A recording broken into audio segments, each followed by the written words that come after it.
নমস্কার বন্ধুরা, সোমাস কিচেনে সবাইকে স্বাগত জানাই। আজ চলে এসেছি মোমোর রেসিপি নিয়ে। এখন বানাবো মোমোর চাটনি।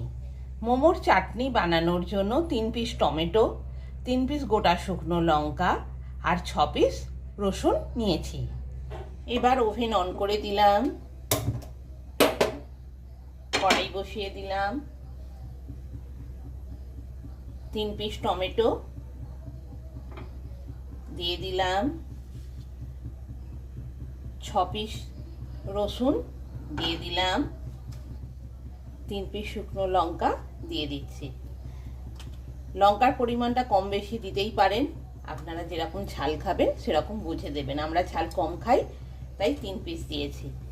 এবার এই মাঝারি সাইজের মগের হাফ মগ জল দিয়ে দিলাম, 3 কাপের মতো।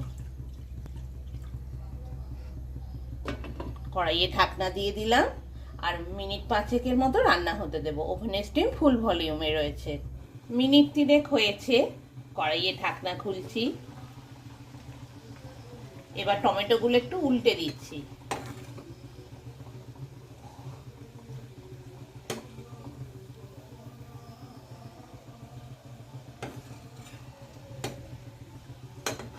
দিয়ে আবার ঢাকনা দিয়ে দিলাম, আরো মিনিট 2 ফুটতে দেব।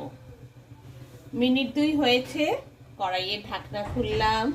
এবার ওভেন অফ করে দিলাম আর সেদ্ধ করা টমেটো, শুকনো লঙ্কা আর রসুনগুলো একসাথে পেস্ট বানিয়ে নেব।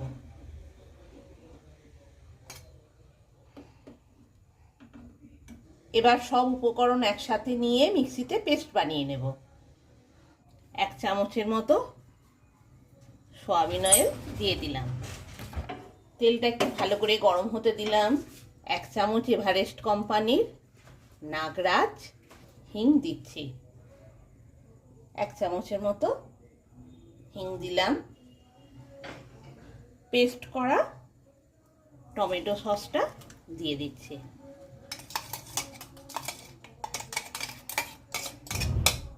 এবার ভালোভাবে মিশিয়ে নিচ্ছি। মোমোর এই ঝাল চাটনি ছাড়া মোমো অসম্পূর্ণ। 1 চামচ সোয়া সস দিয়ে দিলাম,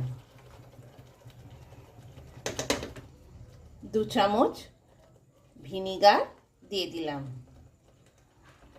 1 চামচ টমেটো সস দিয়ে দিলাম। এবার সব উপকরণগুলো একসাথে ভালো করে মিশিয়ে নিচ্ছি। এরপর 1 চামচ নুন আর 1 চামচ কালো মরিচ গুঁড়ো দিয়ে দিলাম। দিয়ে ভালোভাবে পুরো সসটার মধ্যে মিশিয়ে দিচ্ছি। ভালোভাবে পুরো সসটাতে মিশে গেছে।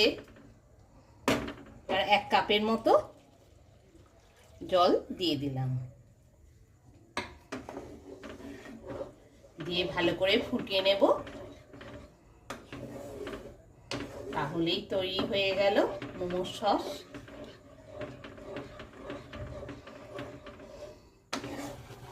ভালোভাবে নেড়ে নেড়ে সসটাকে ঘন করে নিচ্ছি।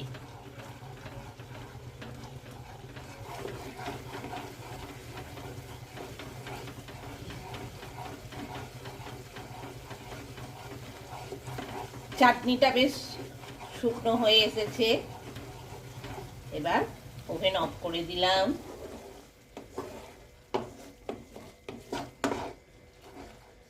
এবার একটা পাত্রে ঢেলে রাখছি। রেডি হয়ে গেল মোমো চাটনি। এবার একটা পাত্রে ঢেলে রাখলাম।